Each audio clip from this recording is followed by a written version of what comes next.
আসসালামু আলাইকুম এভরিওয়ান। বহুরূপী ভালোবাসা গল্পের 5 নম্বর পার্ট। তো চলো বেশি কথা না কইয়া গল্প শুরু করা যাক। বাসার সামনে গিয়ে দেখি বাড়িওয়ালার মেয়ে একটা টি শার্ট আর একটা লুঙ্গি পরে দরজার সামনে দাঁড়িয়ে দাঁড়িয়ে ফোনে কার সাথে যেন কথা বলছে। তবে বাড়িওয়ালার মেয়েকে এই রূপে দেখে আমি সত্যি বোকা হয়ে গেলাম। এই মেয়ের শখ কত যে সে লুঙ্গি পরেছে, রাত এমনি অনেকটা হয়েছে। আমাকে দেখে বাড়িওয়ালার মেয়ে বলল, কিরে কোথা থেকে আসলি? আমি শুধু বললাম বাইরে গিয়েছিলাম, সেখানে একটু হাওয়া খেতে। মেয়েটি বলল, আচ্ছা রুমে গিয়ে কি করবি? আমি বললাম, কি আর করব, চোখ বন্ধ করে ঘুমিয়ে যাব। মেয়েটি বলল, তোর এখন ঘুমাতে হবে না, আমার সাথে চল, কিছু কাজ আছে। আমি বললাম, আমি আপনার সাথে যেতে পারবো না, এমনি সকাল থেকে কিছু খাই নাই। বাড়িওয়ালার মেয়ে আমার হাত ধরে বলল, কোনো কথা বলিস না, আমার সাথে আয়, তোরে কিছু দেখাই। এই কথা বলে বাড়িওয়ালার মেয়ে আমাকে ধরে ওর রুমে নিয়ে গেল। আর ওর রুমে গিয়ে দেওয়ালের সামনে কি জানি একটা পাসওয়ার্ড দিতেই দেয়ালের দরজা খুলে মাটির নিচ দিয়ে একটা রাস্তা গেল। এটা দেখে তো আমি আরো বোকা হয়ে গেলাম। বাড়িওয়ালার মেয়ে আমার হাতে একটা পিৎজার প্যাকেট দিয়ে বলল, এটা খেতে খেতে আমার পিছনে পিছনে আয়। আমি সিঁড়ি বেয়ে তার সাথে নিচে যেতে লাগলাম, মনে মনে শুধু বলছি, এই মেয়েকে আমি চিনি না জানি না, তারপরও কেন আমি ওর সাথে যাচ্ছি। দেখি ও এখানে কি করে। নিচে নামতেই আমি তো পুরোই অবাক হয়ে গেলাম। নিচের রুমটা এত সুন্দর করে সাজানো হয়েছে যে বলার বাইরে। আর এই রুমে এসিও আছে দেখছি। হঠাৎ আমার নজর পড়লো একটা ছেলেকে উপরে দড়ি দিয়ে বেঁধে রেখেছে, আর ওর শরীর থেকে রক্ত বেয়ে বেয়ে নিচে পড়ছে। এই ছেলেটার থেকে একটু দূরে বাড়িওয়ালার মেয়ের 3 বান্ধবী কম্পিউটারে কি যেন কাজ করছে। এইসব দেখে আমি যেন এক প্রকার বোকাই হয়ে গেলাম। এখানে এইসব কি চলছে এটাই তো আমি বুঝতে পারছি না। হঠাৎ বাড়িওয়ালার মেয়ে আমার দিকে হাত বাড়িয়ে দিয়ে বলল, আমি রিমি চৌধুরী। আর তোর নামটা তো জানা হলো না। আমি রিমি নামটা শুনে শুধু বললাম, রিমি নামটা আমি এর আগেও কোথাও যেন শুনছি শুনছি লাগছে। রিমি বলল, কেন, তোর বইয়ের নাম রিমি নাকি, নাকি তোর গার্লফ্রেন্ডের নাম রিমি? আমি বললাম, আপনার এত কিছু জানতে হবে না। আর এখানে এইসব কি চলছে?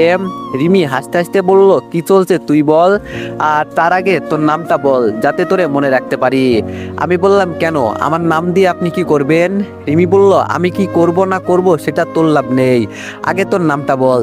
আমি বললাম, বলতে পারবো না, আর এখন আমাকে বাসায় যেতে হবে।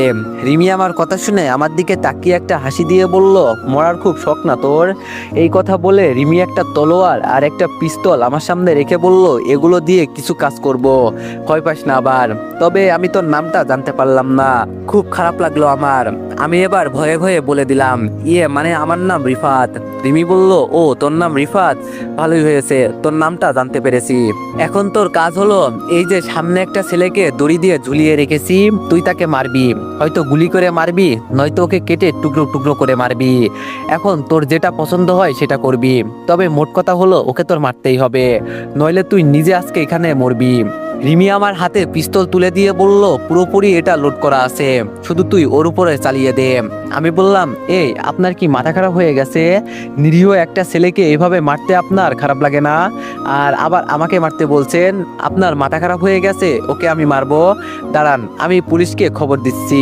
রিমি আমার দিকে তাকিয়ে বলল, কে বলেছে ও নিরীহ একটা ছেলে? আমি তো ওকে মারতে চাই না, ওর বোন নিজে আমাকে বলেছে ওকে মারতে, তুই ওকে নিরীহ বলিস না। ও সুযোগ পেলেই ওর বোনকে ধর্ষণ করত। আর আমাদের একটা সাইড আছে, যাদের বেশি সমস্যা হয় ওরা আমাদের জানিয়ে দেয়, আর যদি ওদের সাথে খারাপ কিছু হয় তাহলে আমরা ওদের এইভাবে শাস্তি দিই। এখন ওর শাস্তি হলো মৃত্যু, ওকে তুই মার, নইলে তুই নিজেই মরে যা। আমি বললাম, আমি পারবো না, আমাকে যেতে দেন। রিমি ওর পিছন থেকে একটা পিস্তল বের করে আমার মাথায় ধরে বলল, তুই ওকে মারবি বলছি মারবি, এখন কোনো কথা বলবি না, আমি তোরে যা করতে বলছি তাই কর। আমি বললাম, আমি কিন্তু এসব আপনার আম্মুর কাছে বলে দিব। রিমি আমার মাথা থেকে পিস্তল নামিয়ে বলল, আচ্ছা তুই এত বোকা কেন বলতো? আমি বললাম, আমি এত বোকা আপনাকে কে বলেছে? রিমি বলল, আজকে বিকালে যখন তোর আম্মু আমার আম্মুর সাথে কথা বলছিল তখন শুনেছি তোর বাবাকে নাকি তোর চাচাতো ভাই মেরেছে। আচ্ছা তোর কি ওদের উপর প্রতিশোধ নিতে ইচ্ছে করে না? আমি হলে তো ওদের কেটে টুকরো টুকরো করে দিতাম। আমি মন খারাপ করে বললাম, প্রতিশোধ নিতে তো আমারও ইচ্ছা করেই, কিন্তু শুধু সময়ের অপেক্ষা।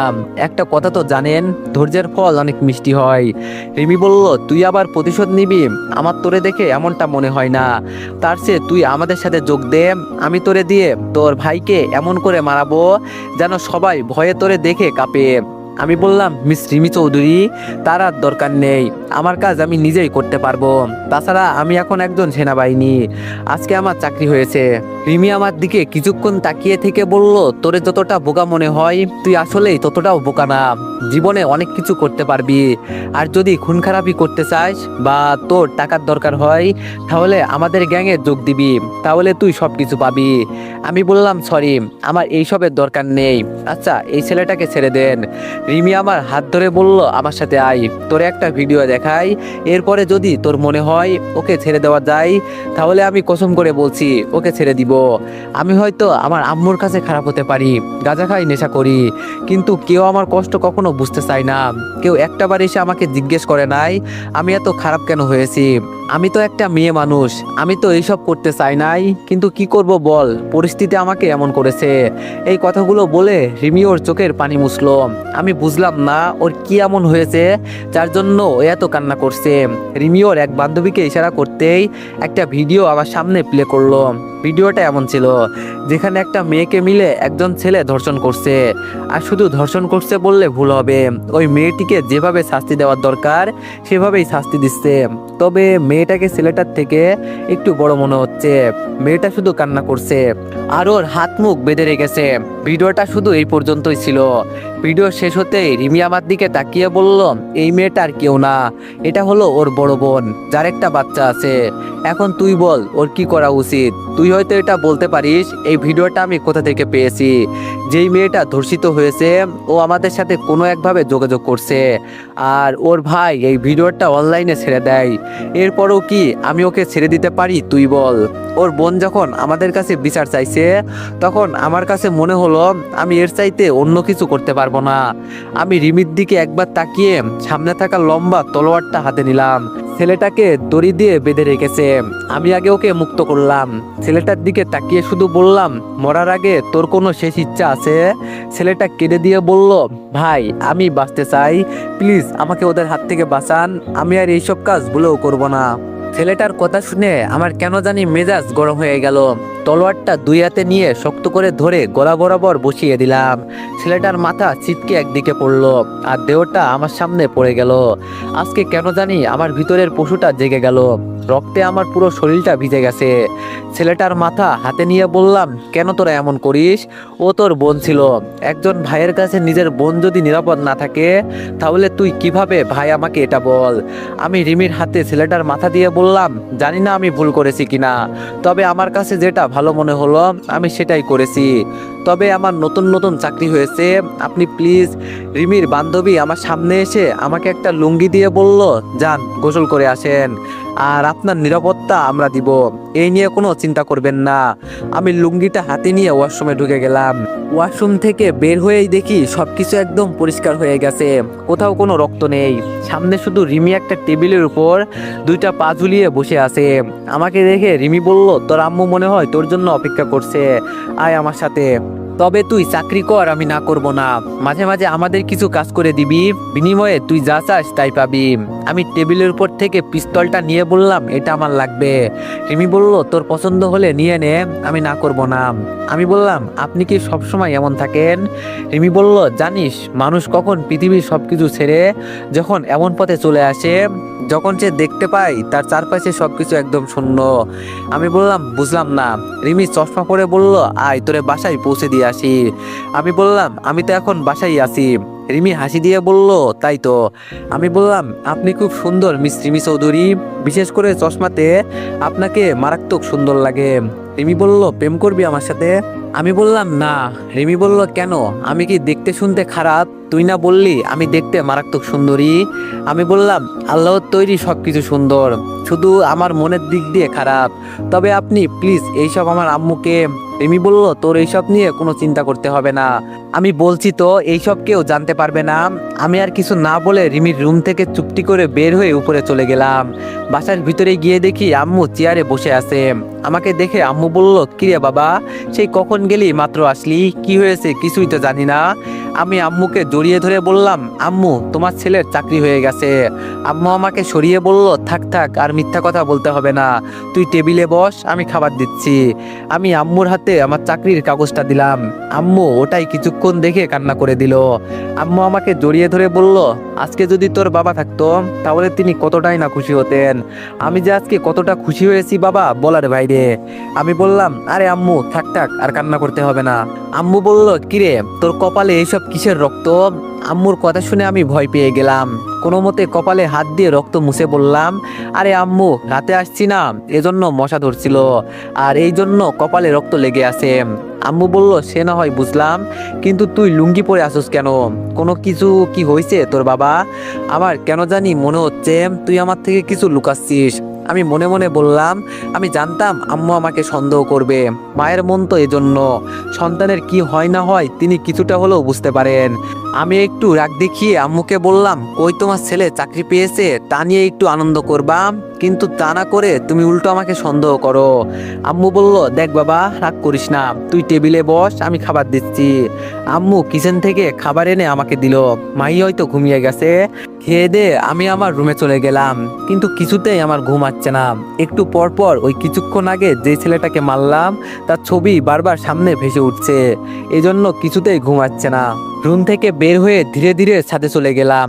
আর ছাদে যেতেই কে যেন বলল, আমি জানতাম তুই আজকে ঘুমাতে পারবি না, কারণ প্রথম প্রথম কাউকে মারলি তো, এজন্য ঘুমাতে পারবি না, আর আমি জানি তুই ছাদে আসবি। আমি বললাম, আরে রিমি তুমি এখানে কি করো, তাও আবার এত রাত্রে? রিমি বলল, কেন আমার আবার কিসের ভয় রে? আমি রিমির কাছাকাছি বসে ওর মুখের সামনে আমার মুখ নিয়ে বললাম, যদি আমি কিছু করে ফেলি? রিমি আমার চোখের দিকে তাকিয়ে বলল, আমি জানি তুই কিছু করতে পারবি না, তবে আমার সাথে সবসময় অস্ত্র থাকে, কেউ আমাকে কিছু করতে পারে না। আমি এবার রিমির থেকে একটু দূরে গিয়ে বসে বললাম, মেয়ে যতই খুন খারাপি করুক না কেন, সে তার ইজ্জত কখনো কারো কাছে বিলিয়ে দিবে না। রিমি বলল, মেয়েদের কাছে এটাই একমাত্র মূল্যবান সম্পদ, তুই এটা বুঝবি না, তবে তোর আপনি বা তুমি বলতে হবে না, তুই বলে ডাকতে পারবি। আমি রিমির পাশে বসে বললাম, একটা মেয়ের সাথে একদিনে যে এতটা ভালো সম্পর্ক তৈরি হয়ে যাবে বুঝতেও পারিনি। রিমি একটা সিগারেট জ্বালিয়ে বলল, খাবি এটা? আমি বললাম, আপনি জানেন না সিগারেট স্বাস্থ্যের জন্য ক্ষতিকর? রিমি বলল, আমি তো মরে যেতে চাই, কিন্তু পারি না, এইসব নেশা আমার কিছুই হয় না। আমি বললাম, মেয়েদের সিগারেট খেতে মানাই না, তবে যদিও আমি মানি, কিন্তু আপনি তাই বলে গাঁজা খাবেন? রিমি শুধু বলল, ওই একটাই জিনিসের জন্য আমি বেঁচে আছি, আমাকে যদি তুই 3 বেলা খাবার না দিস, যদি বলিস শুধু সিগারেট আর গাঁজা খেতে, আমি এটাই খেয়ে সারা জীবন পার করে দিতে পারবো। আমি বললাম, আমি যদি বলি আপনি সিগারেট খাওয়া ছেড়ে দিতে, তাহলে কি পারবেন আপনি? রিমি বলল, তুই আমার কে যে তুই বললে আমি সিগারেট খাওয়া ছেড়ে দিব? আমি বললাম, কিছুক্ষণ আগে না আপনি আমাকে তুই করে বলতে বললেন, আর এখন আবার বলছেন তুই আমার কে? রিমি বলল, তোর সাথে আমার একদিনের পরিচয়, এজন্য তুই আমার সম্পর্কে এত কিছু জানিস না, জানলে হয়তো এইসব কথা আর কখনো বলতি না। আচ্ছা তোর ট্রেনিং কবে? আমি বললাম, এই তো কয়েকদিন পর চলে যাব। রিমি বলল, তোর ভাগ্য অনেক ভালো, জীবনে কিছু হলেও তো করতে পারলি, আর দেখ আমাকে। আমি বললাম, আপনি ইচ্ছা করলে কোনো ভালো কোম্পানিতে জব নিতে পারেন। রিমি বলল, আমার বাবার টাকা পয়সার অভাব আছে, তুই বল। আমি বললাম, বাবার টাকা থাকলে আপনি কাজ করবেন না? আপনি নিজে টাকা ইনকাম করে দেখেন কতটা কষ্ট হয়, অন্যের ওপর বসে বসে আর কতদিন খাবেন? কিরে রিফাত, তুই এত রাতে এখানে কি করিস? সামনে তাকিয়ে দেখি আম্মু চলে আসছে। আম্মু আমার কাছে এসে আমার গালে ঠাস ঠাস করে 2টা চড় দিয়ে বলল, বেয়াদব ছেলে, তুই এখানে এই মেয়ের সাথে কি করিস? আরেকবার যদি তোরে আমি এই মেয়ের সাথে দেখি না, তাহলে তোর খবর আছে। আমি বললাম, আম্মু ও তো বাড়িওয়ালার মেয়ে। আম্মু বলল, বাড়িওয়ালার মেয়ে হয়েছে দেখে কি আমাকে তাকে সম্মান করতে হবে? আর আমি রাত থেকে দেখছি তোর হাবভাব বেশি একটা ভালো না, যদি তোরে আর কোনো উল্টাপাল্টা কাজ করতে দেখি না, তাহলে তোর খবর আছে, এই বলে দিলাম, এখন চল। আম্মু আমাকে টেনে নিচে নিয়ে গেল। রিমি শুধু আমার আম্মুর দিকে তাকিয়েছিল, ও কিছু বলে নাই। আম্মু আমাকে রুমে ঢুকিয়ে দরজা বাহির থেকে বন্ধ করে দিয়ে বলল, এখন চুপচাপ ঘুমিয়ে পড়, সকালে তোর অনেক কাজ করতে হবে, আর এই মেয়ের থেকে দূরে থাকবি তুই, ও বাজে একটা মেয়ে। এই কথাগুলো বলে আম্মু চলে গেল। আমি বিছানার উপর শুয়ে শুয়ে চিন্তা করছি, রিমি কি আসলেই বাজে একটা মেয়ে? তবে আমি ওকে এতদিন যতটা জেনেছি, আমার কেন জানি মনে হয় ও কোনো কারণে এমন হয়ে গেছে। দেখি যদি আমি কিছু জানতে পারি। রিমি দেখতে শুনতে কম সুন্দর না, তারপরেও নিজেকে যেভাবে ইচ্ছা সেভাবে রাখে। এইসব চিন্তা করতে করতে ঘুমিয়ে গেলাম। সকালে ঘুম থেকে উঠে দেখি আপু আমার পাশে বসে আছে। আপুকে দেখে আমি লাফ দিয়ে বিছানা থেকে উঠে গেলাম। সকাল সকাল আপু আমার দিকে চোখ ঘুরিয়ে তাকিয়ে ঠাস ঠাস করে আমার গালে 2টা চড় দিল। আমি গালে হাত দিয়ে চুপটি করে আপুর দিকে তাকিয়ে আসি। সকাল সকাল আপুর হাতে থাপ্পড় খেলাম। আমি এবার কান্না মিশ্রিত কণ্ঠে বললাম, তুই আমাকে মারতে পারলি? মাত্র ঘুম থেকে উঠেছি আর তুই আমাকে মারলি? আপু আমাকে ধমক দিয়ে বলল, তুই চুপ থাক, তুই আমার সাথে কোনো কথা বলবি না। আমি বললাম, আমি কি করেছি যে আমি আমার বোনের সাথে কথা বলতে পারবো না? আপু বলল, তুই আমাকে না বলে আমাদের বাসা থেকে পালিয়ে আসলি কেন? আমি বললাম, ওখানে থেকে কি আমি মরবো? এমনি মরতে মরতে বেঁচে গেছি, বাকি জীবনে বেঁচে থাকলে তোদের বাসায় আর কোনোদিন যাব না। আপু মন খারাপ করে বলল, আমার মেয়ের হয়ে আমি তোর কাছে ক্ষমা চাইছি, আমাকে মাফ করে দিস। কি করব বল, ওকে তো ফেলতেও পারি না, ও আমার মেয়ে। যখন আমি শুনলাম আমার মেয়ে আর ওর বান্ধবী মিলে তোকে মারতে নিয়েছিল, তখন আমার খুব খারাপ লাগছে এইসব কথা শুনে। আমি তো আমার মেয়েকে 3 দিন রুমে আটকে রাখছি, একদিনও ওকে খাবার দিই নাই। বিশ্বাস কর ভাই, ওকে আমি নিজে বেহুশ অবস্থায় পড়ে থাকতে দেখেছি। 3 দিন ওকে কিছু খেতে দিই নাই, এজন্য ওর শরীর দুর্বল হয়ে গিয়েছিল। আর পরে আমার পা ধরে কান্না করতে করতে বলে ও এসব আর করবে না, একেবারে ভালো হয়ে যাবে। নিজের মেয়ে তো ফেলতেও পারি না। বিশ্বাস কর, ও আগের থেকে অনেক ভালো হয়ে গেছে। আর বাকি রইল ওর বান্ধবী। আমি ওর বাবা মাকে এই বিষয়ে বিচার দিয়েছি, পরে ওর মা বাবা ওকে ইচ্ছে মতো মেরেছে। ওর বাবা মা পর্যন্ত আমাদের কাছে এই বিষয় নিয়ে মাপ চেয়েছে। এখন তুই বল, এছাড়া আমি ওদের কি কোনো অন্য শাস্তি দিতে পারতাম? আমি বললাম, আমি তোরে বলছি এইসব করতে, ওরা ছোট মানুষ, যা ইচ্ছা তাই করবে, এজন্যই তো আমি ওদের একা রেখে চলে আসছি। আপু বলল, এই বিষয়ে আর কোনো কথা বলা লাগবে না, তুই ফ্রেশ হয়ে টেবিলে আয়, আমি খাবার দিচ্ছি। আমি বললাম, আপু? আপু বলল, বল। আমি বললাম, আমার চাকরি হয়েছে। তুই কি? আপু বলল, আম্মু আমাকে রাতে বলেছে, এজন্যই তো এখানে আসলাম। আমি আর কিছু না বলে ওয়াশরুমে চলে গেলাম। ওয়াশরুম থেকে বের হয়ে নাস্তা করতে রুমে চলে গেলাম। আমি ছাড়া সবাই টেবিলে বসে নাস্তা করছে, তবে তানিয়া আর ওর বান্ধবী ঋতু এখানে আসছে দেখি। আমি গিয়ে চুপচাপ দুলাভাইয়ের পাশে বসলাম, তবে ঋতু আমার দিকে অসহায় দৃষ্টিতে তাকিয়ে আছে, হয়তো ও আমাকে কিছু বলতে চেয়েছে। দুলাভাই নাস্তা করতে করতে বলল, কি ব্যাপার শালা বাবু, তোমার চাকরি হয়েছে আমাদের বললা না কেন? নাকি আমাদের উপর এখনো রেগে আছো? আমি বললাম, আরে দুলাভাই, আপনি কি সব বলেন? আমি আপনাদের উপর রেগে থাকবো কেন? তাছাড়া অনেক রাত হয়ে গিয়েছে বাসায় আসতে, এজন্য কিছু বলতে পারি নাই। দুলাভাই বলল, তোমার চাকরি হয়েছে শুনে আমরা অনেক খুশি হয়েছি, তবে যখন শুনলাম তোমার চাচাতো ভাই রাসেল তোমার বাবাকে মেরেছে, তখন এটা শুনে আমার খুব খারাপ লাগছে। ওর চাচাকে মারতে পারলো? সিসি, আমি ভাবতেও পারি নাই ও এমন কিছু করবে। দুলাভাইয়ের কথা শুনে আমি আপুর দিকে তাকালাম। আপু নাস্তা না করে টেবিলে বসে কান্না করছে। তবে দুলাভাই আমার দিকে তাকিয়ে বলল, আফসোস একটাই, তুমি কিছু করতে পারলে না। আমি মাহির দিকে তাকিয়ে বললাম, মাহি, আমার বিছানার নিচে একটা কিছু রাখা আছে, ওইটা তুই নিয়ে আয়। মাহি টেবিল ছেড়ে আমার কথা মতো উঠে আমার রুমে চলে গেল।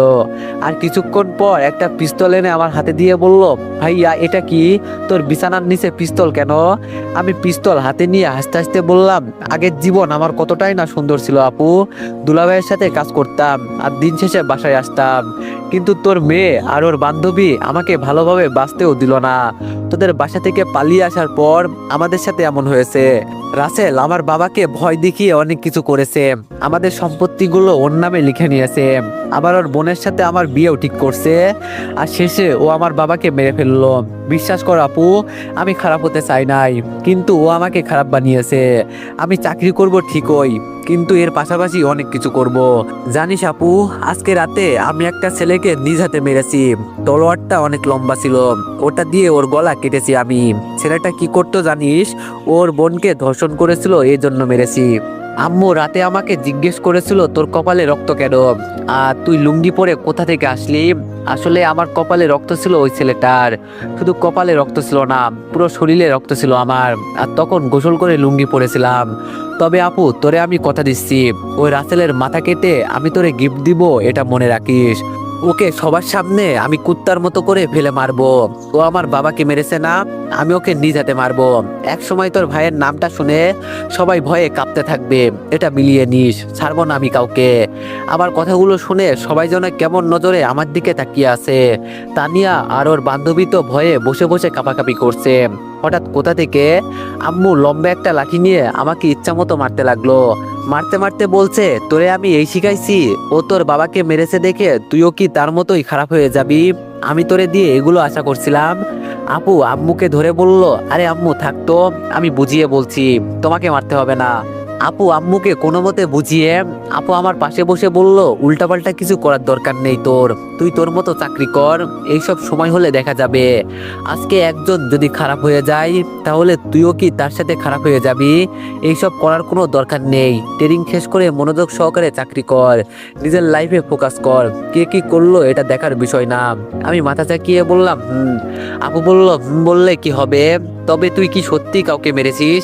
আমি আবার মাথা চাকিয়ে বললাম, মেরেছি। আপু বলল, আচ্ছা যা হয়েছে বাদ দে সব, এখন আমি কি বললাম মনে থাকবে তো? আমি বললাম, চেষ্টা করব আমি।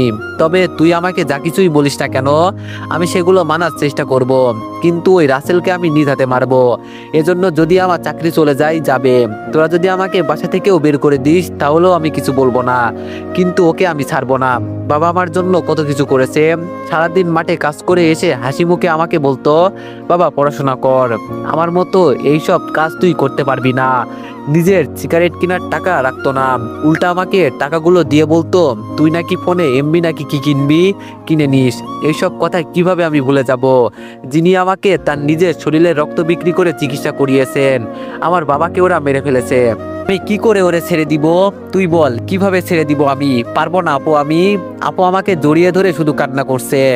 হঠাৎ করে দুলাভাই বলে উঠলো, তো এভরিওয়ান, নেক্সট পার্টের জন্য সবাই একটু বেশি বেশি লাইক আর কমেন্ট করে দিও। ধন্যবাদ।